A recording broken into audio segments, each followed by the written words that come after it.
good afternoon. So, for our today's topic, so we're going to discuss about the series Muchanan Section E. Joke! Hindi, joke lang. So, as you can see, I'm going to promote this series Muchanan Section E because they deserve to be promoted.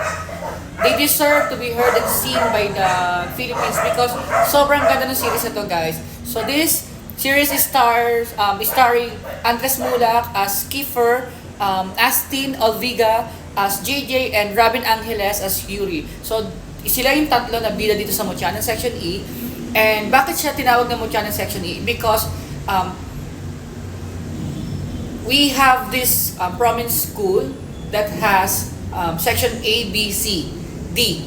And then for those stubborn students, may mga records at pasaway, they created a Section E. So, pinagsama-sama nila lahat ng pasaway, lahat ng may records, so kaya nagkaroon ng Section E. And then, why Muchanan Section E? Because there's only one girl, which is si JJ, na mapupunta sa section nila. Actually, I watched episode 1 and 2, and I must say na nahuli nila yung kiliti ng mga tao. So, it feels like I'm watching a K-drama series. It feels like, kung alam mo yung Boys Over Flower, so, yun, ganun yung pakiramdam na, alam mo yun, yung away nung bidang lalaki at nung babae nakakatuwa. So, yung tapang ng babae sa lalaki nakakatuwa. So, ang galing ni Ashlyn dito, ni JJ. So, actually, class talaga. Actually, guys, hindi ko kilala si JJ, si Ashlyn Olviga. Pero dito, napansin ko siya. So, maganda pala siya. Sa trailer, nakakatuwa siya. And at first, sabi ko, okay, let's give it a try. Let's watch this series. And when I watched episode 1 and 2, nakakakilig at nakakatuwa yung story kasi alam mo yun na naniniwala ako na ngayon, it's because of the Vivo One that they can produce a quality series, a quality shows dito sa Philippines sa pwedeng pantapatala sa ibang bansa. So the Muchanan Section is you can watch this on Vivo One. Kung wala naman kayong if you're not a subscriber of Vivo One, you can also watch it on the Bilibili or Clock. Pero syempre guys, let's support Muchanan Section E doon sa kanilang official website or official online streaming, which is Vivo One. So doon natin sila panoorin.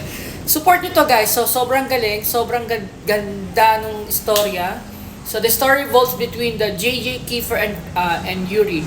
JJ was a transfer student because pasaway siya, so may records din siya doon sa previous school niya, while magkaibigan dito si Kiefer and si Yuri and the other guys. So doon nabuo yung friendship doon sa Section E because pare-pare silang pasaway. So when JJ entered the Section E, so the boys they're not open to accommodate any student, especially girls, doon sa section nila kasi nga mga pasaway sila. Most of them are all of them are guys, and then they suddenly saw one of their students, a girl student, coming into their section. So doon nakakatuwa. So episode 1 pa lang, riot na, rumble na. And then, ang maganda sa Section E is because marami ka nga abangan. Alam mo yung sabi yung pagka-episode 1, 2, sana may episode 3, 4, 5, 6, 7, 8, 9, 10, agad-agad. Pero guys, every Friday lang pinapanood ang Muchanan Section, pinapalabas ang Muchanan Section E. Talagang aabangan mo yung story nito. And then, I highly recommend this, especially do sa mga kabataan na panoorin because very, relevant sa inyo itong story na to because you are still student. And I feel like I'm still student. I feel like I'm a teacher because I'm already discussing the characters of this stuff. So ito si Yuri. This one is Yuri. This one is JJ and this one is Kiefer. And then the rest of the gang, hindi ko nakilala. Si CN, actually si CN, where's CN here?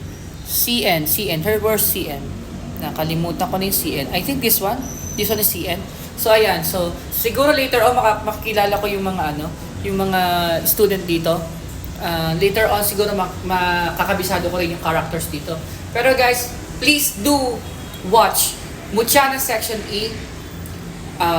The portrayal of the characters, the cinematography, the story, the best. Maganda siya. It feels like a K-drama. It feels like a Boys Over Flower. So kung mahilig kayo manood ng series, panoorin nyo ito because they deserve to be seen. They deserve to be heard. They deserve to be a hit in the Philippines because maganda ang mga pinoproduce ng Viva One. Especially na panood ko na yung Meet Me in Spanya, Chasing in the Wild, yon nila Gab Lagman sa ni Sian, yung pangalan ng babae, maganda rin yun. So for now, yun lang, I'm going to make a reaction video separate do sa episode 1, siguro per episodes para do sa mga hindi nakakapanood, ma-update kayo. So guys, bye-bye! Mutya ng Section E, panoorin nyo ha.